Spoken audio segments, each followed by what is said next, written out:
Election commission की ओर से press conference की जा रही है, चलिए सीधा आपको लिए चलते हैं। यानी कि 839 महिलाएं, 1000 पुरुष। अब हमारे सामने बहुत बड़ी चुनौती थी कि भाई इसको महिलाओं को भी अधिक से अधिक लोगों को उसमें भर्ती किया जाए, इसमें इनकी एनरोलमेंट किया जाए। तो हमारे अधिकारियों ने आंगनवाड़ी वर्कर्स, आशा वर्कर्स, ब्लॉक लेवल ऑफिसर जो फीमेल हैं उनको घर घर भेजा, उन लोगों से बात की और उन लोगों को समझाया कि आपका मताधिकार में होना बहुत आवश्यक है और आपको अपना मत का प्रयोग भी करना है और आप अपनी मतदाता सूची में शामिल हों।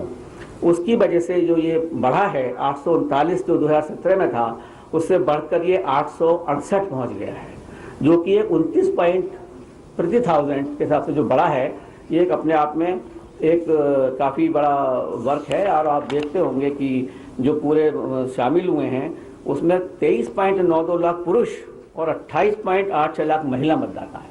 तो जो महिला मतदाताएं बढ़ी हैं वो रफली 5 लाख ज़्यादा हैं पुरुषों के मुकाबले।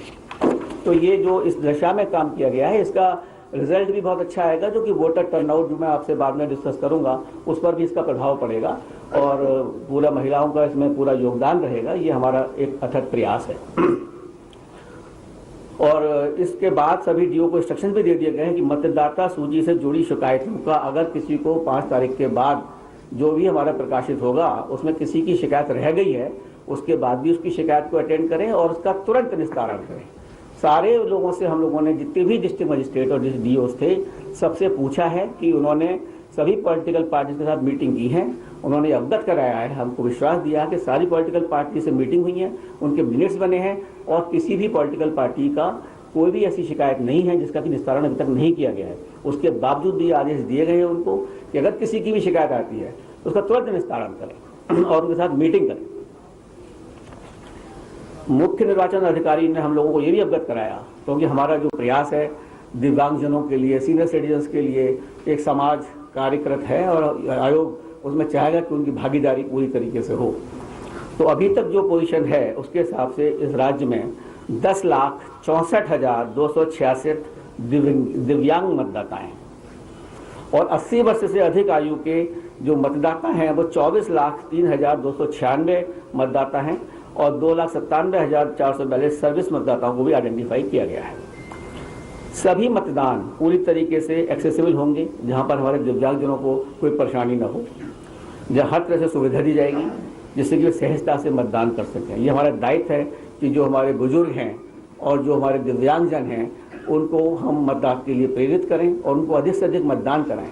हमारे इस प्रयास से अभी जो एक राज्य में इलेक्शन हुआ था मैं आपको बताना चाहूँगा कि उसमें 90% जो दिव्यांगजन थे उन लोगों ने वोट दिया था। तो एक अपने आप में एक मिसाल है और हम चाहेंगे कि वो मिसाल हमारे इस राज्य में भी पूरी तरह से चले। और आपको जानकर खुशी होगी कि इस प्रदेश में पहली बार 80 वर्ष से अधिक आयु वर्ग के वरिष्ठ नागरिकों को, दिव्यांग मतदाताओं को और कोविड अफेक्टेड मतदाताओं को आयोग घर द्वारा घर पर ही बैठे हुए पोस्टल बैलेट की ऑप्शनल सुविधा प्रदान करेगा।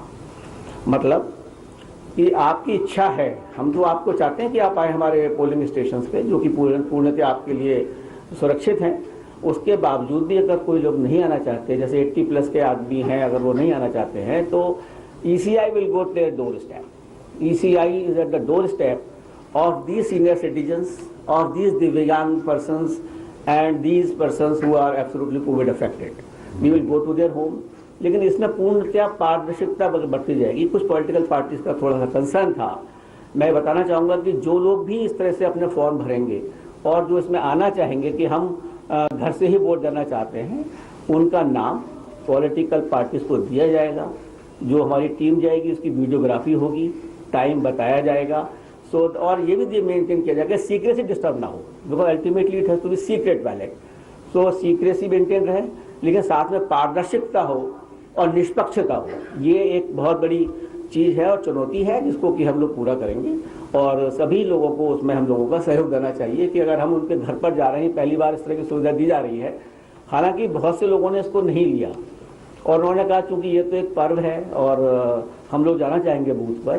तो जो हम लोगों ने बिहार में इस तरह से सबसे पहले शुरू किया था तो वहाँ पे कुल 3% लोगों ने कहा कि हम आपको घर बैठे बैठे हम इलेक्शन करेंगे, बाकी लोग तो सब बूथ पर ही आए थे। तो इस तरह से यहाँ पर भी हम जो है चाहेंगे जो जो लोग फॉर्म भरेंगे उसकी विधिवत सूचना दी जाएगी पॉलिटिकल पार्टीज को, और उनको पूरी तरीके से, जो मेरा एक सुझाव है हमेशा कि DCI is at your ECI is at your door step, तो ये इसके द्वारा हम चाहेंगे कि मतदान इसी तरीके से हो और उन लोगों को हम मतदान में भागीदारी बना सके। अब मैं आपको मतदान केंद्र और मतदाताओं की सुविधा के बारे में बताना चाहूँगा। कोविड को ध्यान में रखते हुए पहले जो हमारे बूथ थे वो 1500 लोगों के ऊपर एक बूथ बनाया जाता था, हमने इसको घटाकर 1250 कर दिया है, और इसलिए ऑन एन एवरेज 860 लोग एक बूथ के ऊपर बनाए गए हैं। इससे हमारी जो पोलिंग बूथ की संख्या है वो 11,000 बढ़ चुकी है ऑलरेडी। तो इसके कंसिक्वेंस में जितना स्टाफ वगैरह लगाना होता है वो भी बढ़ गया है। तो इलेक्शन कमीशन की प्रेस कॉन्फ्रेंस आप सुन रहे थे, और किस तरीके से कोविड नियमों को ध्यान में रखते हुए और परिस्थितियों को ध्यान में रखते हुए निष्पक्ष चुनाव कराने पर यहां पर इलेक्शन कमीशन का एक जोर रहेगा, इसकी जानकारी इलेक्शन कमीशन दे रहा था।